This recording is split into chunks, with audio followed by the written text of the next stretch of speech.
문재인 대통령이 6박 8일간의 유럽 다자 외교 무대를 마치고 귀국했습니다. 코로나 이후 첫 번째 다자 대면 외교입니다. 백신 외교 등의 성과도 있지만 대북, 대일 관계 등 한반도 외교에서 풀어야 할 숙제도 남아 있습니다. 직접 들어보겠습니다. 박수현 청와대 국민소통수석 자리하셨습니다. 어서 오십시오. 안녕하십니까? 네, 안녕하세요. 수석님, 대통령의 이번 유럽 3개국 순방 가장 큰 성과는 뭐라고 볼 수 있겠습니까? 예, 한마디로 얼마 전에 있었던 한미 정상회담에서 나타나기 시작한 한국의 국제적 위상이 굉장히 높아졌다라고 하는 것을 그때는 느낌으로 알았다면 이번에는 확실하게 눈으로 확인한 그런 어떤 회담이었다. 다자 회담이 이렇게 보고요. 그래서 제가 사실상의 G8이다 이렇게 제 규정도 하긴 했습니다만 그런 측면이 아직 과할지는 모르겠습니다만 G7에 이어서 4개국이 초청을 받았는데 나머지 3개국이 주최국인 영국과 가까운 영연방 국가임을 감안한다면 사실상 유일한 초청국이고 G8의 어떤 위치를 확보한 것 아니냐라고 하는 국제적인 평가가 나오고 있는 것입니다. 또 하나는 저희가 대체로 선진국들이 만든 국제 질서에 그냥 따라서 살아야 하는 그런 국제 질서의 소비국이었다면 지난 한미 정상회담부터는 무엇인가 국제 글로벌 질서를 만드는데 어깨를 나란히 하며 참여하는 참여국, 다시 말해서 국제 질서의 소비국에서 국제 질서의 생산국으로 위치가 바뀐 것 아니냐, 저는 이런 생각을 하고 있고요. 또 하나를 더 덧붙인다면 이번에 우리의 첫 백신이자 주력 백신이라고 할 수 있는 아스트라제네카사의 CEO를 만나고 또 큐어백사의 회장을 만남으로써 내년에도 우리가 백신을 많이 확보해야 되거든요. 올해만 끝나는 게 아닙니다. 그래서 이 백신 확보의 안정성을 강화했다. 이런 측면이 하나 있고 또 한미 정상에서 합의했던 우리나라를 백신 허브 기지로 만들겠다라고 하는 것인데 미국과만 하면 좀 단조롭잖아요. 그래서 유럽에 있는 백신 회사들과 만나면서 허브 기지로 가는 데 대한 루트를 다양화했다라고 하는 이런 여러 가지 백신 외교의 성과를 충분히 거둔 이런 의미가 있다 이렇게 자평하겠습니다. 네, 백신 외교에 대한 관심이 그 어느 때보다 높은 상황인데 국내 수급에 대한 관심이 특히나 높거든요. 이 부분은 좀 역시나 성과가 있었다고 볼 수 있을까요? 그럼요. 제가 말씀드렸듯이 백신 공급의 안정성을 강화했다 이렇게 말씀드렸지 않습니까? 제가 수석이 되고 이렇게 보니까 저희들은 지금 올해 어떻게 집단 면역을 이룰 것인가 막 지혜를 모으고 거기에 집중하다 보니까 내년에도 우리가 백신을 확보해야 된다라고 하는 생각을 까맣게 잊고 있었는데 정부의 보고를 받아보니까 내년에도 백신을 확보하기 위해서 정부는 지금 엄청난 노력을 하고 있더라고요. 그래서 이 백신을 확보하는 문제가 올해뿐만이 아니라 내년 계속 중요한데 바로 이렇게 우리 국민의 생명과 안전을 지킬 수 있는 백신 확보를 좀 더 안전적으로 강화한 이런 어떤 토대를 이번에 마련했다 이렇게 보시면 되겠습니다. 네. 조금 전에 수석님께서 말을 할 때 사진 한 장이 나간 게 있더라고요. 네. 관련된 사진을 다시 한번 좀 띄워주시겠습니까? 네. 지금 사진이 준비되는 대로 이 사진 어떤 의미가 있습니까? 사진이 벌써 나왔군요. 제가 좀 이따 설명을 드리려고 했는데 이것이 이제 G7 확대 정상회의 제1세션 복원을 주제로 한 그 회의인데 우선 자리가 주최국인 영국의 존슨 총리 가운데 있고 그다음에 바로 우측에 문재인 대통령, 왼측에 이제 바이든 대통령이 자리 아닙니까? 우선 자리 배치가 굉장히 한국 측에 의미를 부여한 자리였다. 그 이유는 뭐냐면 다루는 주제가 보건 세션이었는데 바로 방역과 백신 이런 데서 모두 성공한 모범 국가라는 의미로 의전을 저렇게 받았다 생각하는데요. 바로 저 손가락을 가리키면서 장난스럽게 말씀하시는 건 뭐냐면 바이든 대통령이 먼저 이렇게 얘기를 합니다.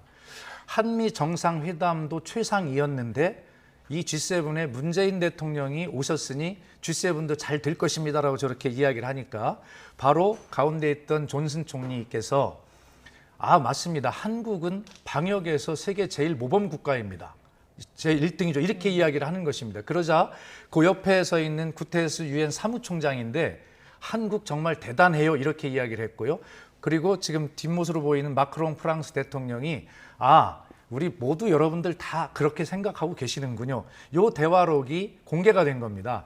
그래서 지금 저것이 우리 언론에 제가 나와서 이제 말씀을 드려서 한 130만의 조회수를 기록하는 동영상도 있지만 어제는 일본의 네티즌이 트위터에 올려가지고 일본에서 보도가 되고 지금 굉장히 막 핫하게 돌아다니고 있는데 그 일본 기사를 봐서 오늘 우리 언론도 굉장히 보도를 하고 있고 한마디로 저 한 장의 사진은 우리가 방역, 국민의 헌신과 희생, 협조 그리고 의료진의 헌신으로 방역과 이런 데 성공하면서 세계 각국으로부터 저렇게 칭찬과 찬사를 받는 것인데 제가 이렇게 이야기하면 또 이제 뭐 자화자찬하는 거 아니냐 이렇게 말씀하실 수 있지만 저것은 외국 정상들이 입으로 확인한 우리의 자부심이다. 이렇게 생각해 주셨으면 감사하고 이 모든 것이 국민 여러분의 정말 덕분이라는 말씀을 드립니다. 네, 이런 G7 정상회담의 뒷이야기가 전해지고 있었고요.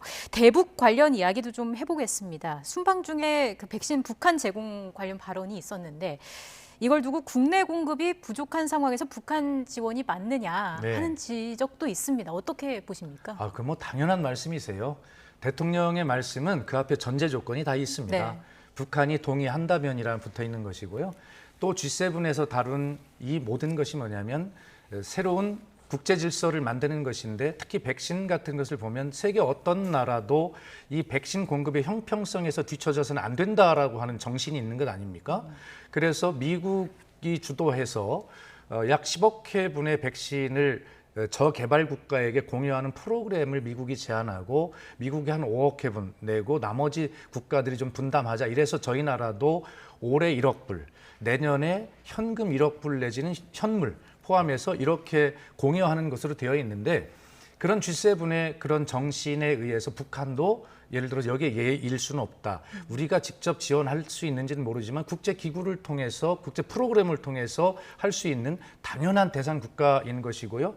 그러나 분명한 것은 우리가 지원하는 부분에 대해서는 우리 국민에 대한 접종이 정말 완성되고 나면 이라고 하는 것과 북한이 동의한다면 이라고 하는 전제 조건 하에서 대통령은 말씀하신 것이고 그것이 G7에서 합의한 그러한 어떤 보편타당한 인류에 대한 그런 합의다. 그런 연장선상에서 하신 말씀이다. 이렇게 말씀드리겠습니다. 네, 일단 북한에 대한 백신 공급, 백신 지원의 전제 조건, 두 가지 전제 조건을 수석님께서 조금 전에 말씀을 해주셨는데 그렇게 되려면 또 어떻게 보면 그 한반도 정세가 대화의 길로 나가야 되고 또 남북 관계도 대화를 모색할 수 있는 그런 물꼬가 트여야 되지 않겠습니까? 그렇습니다. 그래서 일각에서 나오고 있는 거는 또 교황의 방북 추진, 교황의 방북이 성사될 것인가 이것에 대한 그 전망도 좀 나오고 있더라고요. 어떻게 보십니까?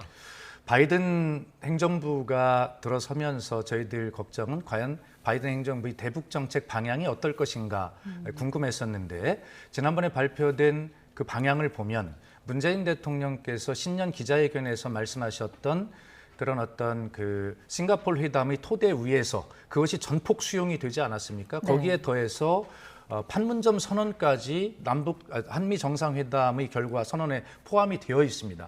굉장히 북한을 향해서 좋은 메시지를 발신한 것이죠. 북한의 최고 지도자인 김정은 위원장이 직접 참여해서 서명했던 싱가포르 회담이 완전히 인정이 된 것이기 때문에 좋은 메시지가 발신이 되었고 북한도 좋은 메시지를 또 국제사회 미국을 통해서 발신할 것이라고 지금 예상이 되고 있는 것이고요. 그런 와중에 우리는 여러 수준의 그런 어떤 노력들을 통해서 그런 분위기를 좋게 하는 이러한 분위기를 만들 필요가 있다고 보고 그것이 이미 문재인 대통령께서 교황을 방문하셨을 때 김정은 위원장의 교황 방북 초청 이것을 전달했는데 그것을 이제 코로나 때문에 사실은 많이 어려워졌지 않습니까? 근데 이제 백신으로 세계가 이제 자꾸 극복해 가는 와중에 그렇게 교황님께서도 흔쾌하게 말씀하셨던 방북을 통해서 이런 북미 대화 남북 관계의 개선 이런 것에 어떤 기여할 수 있는 좋은 영향을 미치는 계기를 만들 수 있을 것 같고 그렇게 되기를 소망하고요. 네. 특히 대전교구의 그 교구장이신 유흥식 대주교가 교황청의 성직자성 장관으로 최초로 임명이 됐지 않습니까? 유흥식 대주교님은 특히 방북을 통해서 여러 가지 지원 사업을 한 4차례나 하신 분이기 때문에 그렇게 교황님의 방북을 성사시키기 위한 최적의 여건들이 지금 만들어져 가고 있고 이 여건들이 성숙이 되어서 그런 결과로 도출이 되기를 소망하고 저희들은 바라고 있습니다. 네. 여건들이 성숙되길 소망한다고 말씀해 주셨는데 구체적으로 성숙되는 시점은 언제가 될까요? 글쎄요. 그것이 뭐 제 수석 입장에서 보면 문재인 대통령님의 임기 안에 이런 것들이 한반도 평화 프로세스가 어느 정도 성과를 거두기를 바란다면 결과적으로 이 백신 문제가 또 코로나 극복 문제가 어느 정도 좀 보편하게 이렇게 되는 올 여름쯤 뭐 이렇게 된다면 뭐 교황님의 방북 문제나 이런 문제들도 쉽게 되지 않겠습니까? 저는 그래서 될 수 있으면 이 문제는 코로나의 상황과도 연관이 좀 돼 있는 것이고 또 북한의 반응과도 연관이 돼 있는 것이기 때문에 매우 종합적인 측면에서 좀 잘 봐야 되고 그 시기도 판단해 봐야 될 거라고 생각합니다. 네, 지금 수석님께서 말씀하신 걸 들어보면 이런 한반도 정세를 안정적으로 관리하고 대화를 모색하기 위해서 그 어떻게 보면 방법 가운데 하나로 교황님의 방북을 추진을 하고 있고 그게 좀 성사됐으면 좋겠다는 말씀이시지 않습니까? 저희는 그렇게 되길 바랍니다. 그런데 관건은 결국 그 방북이기 때문에 네. 북한의 입장이고 북한의 반응일 겁니다. 그런데 그렇습니다. 오늘 김정은 위원장이 처음으로 그 바이든 행정부 출범 이후 공식적인 대외 메시지를 발신을 했습니다. 내용을 좀 보면 대화와 대결 모두 준비를 하고 있다라는 내용인데 대화의 방점이 더 찍혔다고 보십니까? 지금 현재 북한에서 추진하고 있는 진행 중인 그 회의가 다 끝난 측면이 아니고 종합적인 입장이 나오는 것이 아니기 때문에 제가 어떤 말씀을 드리기는 적절치 않습니다. 그러나 앵커께서 질문하신 부분에 대해서 개인적으로 답변한다면 저는 대화의 방점이 찍혀 있다라고 생각을 하고요. 다만 대결을 거기에 넣은 것은 어떤 대화의 테이블에 나왔을 때 북한이 조금 더 대화에 유리한 입장을 잡기 위한 그런 어떤 이렇게 의례적으로 던져놓는 조건 말일 수도 있다 이런 생각을 하는데 어쨌거나 개인적 의견입니다. 그러나 지금 발표된 북한의 마지막 부분에 보면 이 한반도의 정세를 안정적으로 관리한다라고 하는 것으로 결론이 되어 있거든요.